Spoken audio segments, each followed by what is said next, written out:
মধ্যবিত্ত পরিবারে জন্ম নেওয়ার কারণে আমরা হয়তো খুব ছোটবেলা থেকেই অ্যাডজাস্ট করতে শিখে যাই। এই ধরেন একটা ডিম ভেজে 4 ভাই বোন ভাগ করে খাওয়া, কিংবা একই জামা 2 বোন আলাদা আলাদা অনুষ্ঠানে পড়া, এই সব কিছু হয়তো আমরা মধ্যবিত্ত পরিবারে বেড়ে ওঠার কারণেই শিখে যাই। তবে সব সন্তানরাই মধ্যবিত্ত পরিবারে বেড়ে ওঠার কারণে একই রকম অ্যাডজাস্টমেন্ট করে যাবে তা কিন্তু নয়। আমাদের প্রত্যেকের পরিবারে এমন কিছু সন্তান আছে তারা সব কিছু নিয়েই সবসময় জেদ করে। কোনো সন্তানকে হয়তো ডিম আর আলু ভর্তা দিয়েও ভাত খাওয়ানো যায়, আবার কোনো সন্তানকে সবসময় পাতে মাংসটাই তুলে দিতে হয়। ও যে সন্তানটি শুধুমাত্র ডিম আর আলু ভর্তা দিলেই পেট ভরে ভাত খেয়ে নেয়, সেই সন্তানটি সারা জীবন অ্যাডজাস্টমেন্ট করে যায়। আর যে সন্তানটি মাছ ভাজা তো দূরের কথা, মাংস ছাড়া প্লেটে ভাত নিবে না, সেই সন্তানকেই বাবা মা সবসময় বেশি প্রায়োরিটি দিয়ে থাকে। আর জীবনের ক্ষেত্রেও দেখবেন যে সন্তানটি মাংস ছাড়া ভাত খায়নি সেই সবসময় ভালো থাকে। আর যে সন্তান সামান্য একটা ডিম ভাজিতেই খুশি হয়ে 1 প্লেট ভাত খেয়ে ফেলতো, সেই সন্তানটি সবসময় সবার কাছে সহজ একটা গ্রহণযোগ্য পায়। কখনোই না কোনো সম্পর্কের কাছে সহজ হওয়া যাবে না, সেটা আপনার মা বাবা হোক বা ভাই বোন। আর স্বামীর ক্ষেত্রে তো কখনোই সহজ হওয়া যাবে না। স্বামীকে কখনো এটা ফিল করাবেন না যে স্বামীর সমস্ত কিছুতেই আপনি সন্তুষ্ট। একজন স্বামী যদি এটা বুঝে যায় যে আপনি তার সব কিছুতেই সন্তুষ্ট, তাহলে সে আপনাকে টেকেন ফর গ্রান্টেড করে নিবে।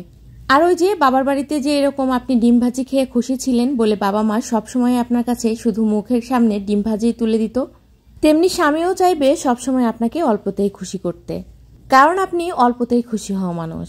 কিন্তু বিশ্বাস করেন ভাই, এখন আর এই লজিক একদমই খাটে না। আপনি যত বেশি অল্পতে খুশি হবেন, জীবন আপনার কাছ থেকে ঠিক তত বেশি কিছু নিয়ে নেবে। আপনি যতই ভাববেন আরে আমি অল্পতেই খুশি হয়ে যাই, এটা হয়তো আমার ক্যারেক্টার সার্টিফিকেট বহন করে, কিচ্ছু না, ট্রাস্ট মি, কিচ্ছু না। বরং দিন শেষে আপনাকে এটাই শুনতে হবে আপনি চরম লেভেলের একজন স্বার্থপর। যখন আপনি সারা জীবন সবার জন্য করেই যাবেন, তখন আপনি সবার কাছে ভালো থাকবেন। কোনো একদিন যদি আপনি কারোর জন্য কিছু করতে না পারেন, তাহলে আপনার গায়ে এইটা একটাই লাগবে যে আপনি স্বার্থপর। স্বার্থপরের এই দুনিয়ায় এত কিছু করার পরেও যখন স্বার্থপর কথাটাই শুনতে হয়, তখন আমার কাছে মনে হয় নিজে স্বার্থপর হয়েই তারপর স্বার্থপর কথাটা শুনবো, তার আগে নয়, তাই না? আসলে সব থেকে বড় কথা হচ্ছে অধিকার। নিজের অধিকার যে যত সুন্দর করে বুঝে নিতে পারবে, সে জীবনে তত বেশি ভালো থাকবে। কম বেশি অ্যাডজাস্টমেন্ট সবাইকেই করতে হয়, তবে নিজের অধিকারের প্রতি কম বেশি সবাইকেই সোচ্চার থাকতে হয়। আমি যতটুকু ডিজার্ভ করি, আমি যদি ততটুকু না নেই, তাহলে আমার কাছে মনে হয় সেটা আমার জন্য পাপ হবে। আপনি যদি আপনার অধিকারটা ছেড়ে দেন, তাহলে দেখবেন সারা জীবন আপনাকে ছাড় দিয়ে যেতে হবে। আর যারা অধিকার এক চুল পরিমাণ ছাড়ে না, তারাই দিন শেষে ভালো থাকে, তারাই সবচেয়ে বেশি খুশি থাকে। তাদের জীবন নিয়ে কেউ কখনো ছেলেখেলা করতে পারে না। মনে হচ্ছে খুব বড় বড় কথা বলে ফেলেছি, তাই না? একটু ভেবে দেখেন তো এই কথাগুলো আপনার জীবনের সাথে মিলে যায় কিনা। যদি কথাগুলো আপনার লাইফের সাথে মিলে যায়, তাহলে লাইক কমেন্ট শেয়ার করতে ভুলবেন না। আর আমার কথাগুলোর মধ্যে ভুল ত্রুটি থাকলে অবশ্যই ক্ষমা সুন্দর দৃষ্টিতে দেখবেন।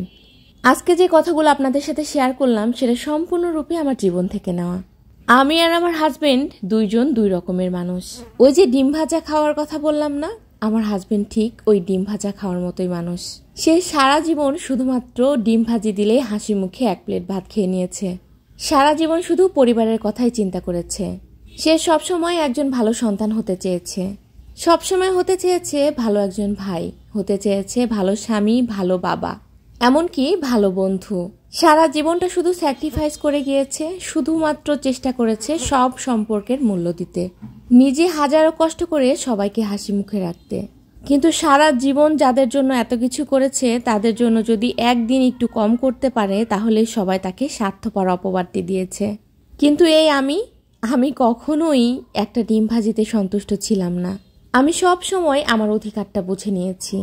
আমার যেটা চাই সেটা আমার চাই, এতে কার কি হলো না হলো আমি কখনোই কেয়ার করিনি। এতে করে দিন শেষে আমি সবচেয়ে বেশি ভালো থাকতাম।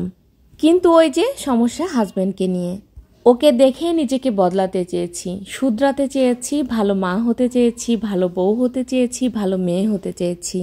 আর ঠিক তখনই সবাই আমার পেছনে বাস দিতে শুরু করেছে। সবার জন্য এত কিছু করেও কিছুই পাইনি জীবনে। সারা দিন চেষ্টা করেছি সবাইকে খুশি করে রাখতে, কিন্তু ট্রাস্ট মি গাইস, আমি কাউকে দিন শেষে খুশি করতে পারিনি। তাই আবারও সেই পুরনো রূপে ফিরে এসেছি, নিজের মতো করে বাঁচতে শুরু করেছি। নিজেরটা ভালো করে বুঝে নিতে শুরু করেছি। এখন আলহামদুলিল্লাহ আগের থেকে অনেক বেশি ভালো আছি।